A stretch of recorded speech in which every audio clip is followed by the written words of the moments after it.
Hey, my name is Courtney. I make sewing patterns and sewing videos, and from that, I have also created a sewing journal.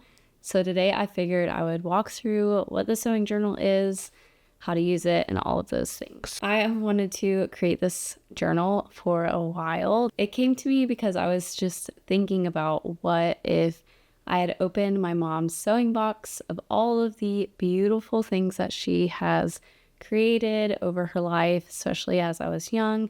And along with it were like her notes and thoughts, plans, and all of the things that went along with sewing, and how special that would be to kind of see what season of life she was in, what she was thinking, what she was dreaming about, all wrapped within what she was creating, because sewing is just full of so many memories. It's not just about the end product, it's about the process. And really, along with passing down the thing you've made, you're passing down the story of what went along with what you made. So I created the sewing journal based off of that idea that as I tuck away the things that I've made into boxes, they're stored away for years to come. Along with it is my sewing journal that comes with all of the notes and the things that I've learned through sewing. And this is not just for the future, this is for the present day, because it is full of notes and things that I can write down while I'm planning the project and then after the fact,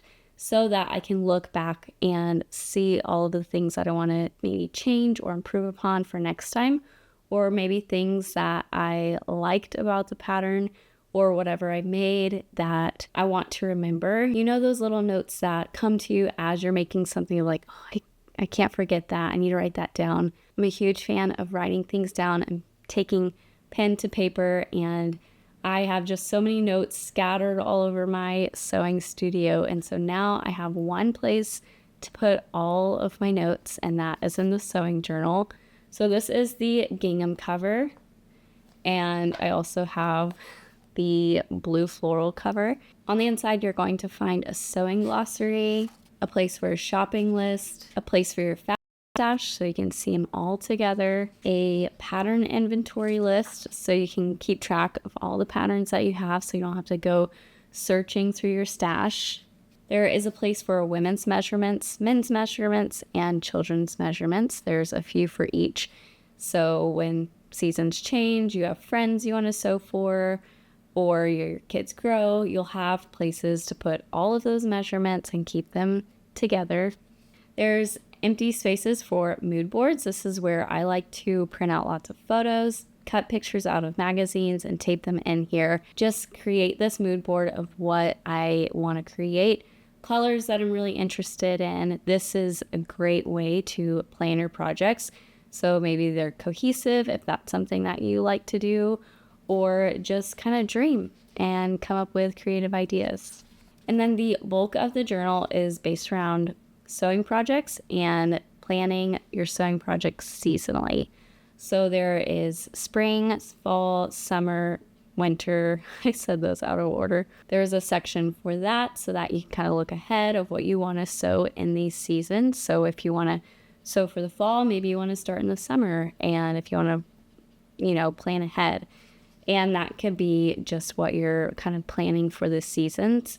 And then the individual sewing projects are how you can break down the projects, all the things that you need, notes that you're taking during the project, finished product, photo, inspiration that you're pulling from, just all of the details that you may want for each project. And there are many of these pages, and it goes through seasonally. So there's multiple pages of the seasons, and then there's multiple sewing project pages. And then at the end, there is a space for sewing memories. This is kind of what I was referring to of what are those memories that you want to keep track of, maybe photos that you have of you sewing, just little nuggets and things you want to write down, maybe a story that you want to share.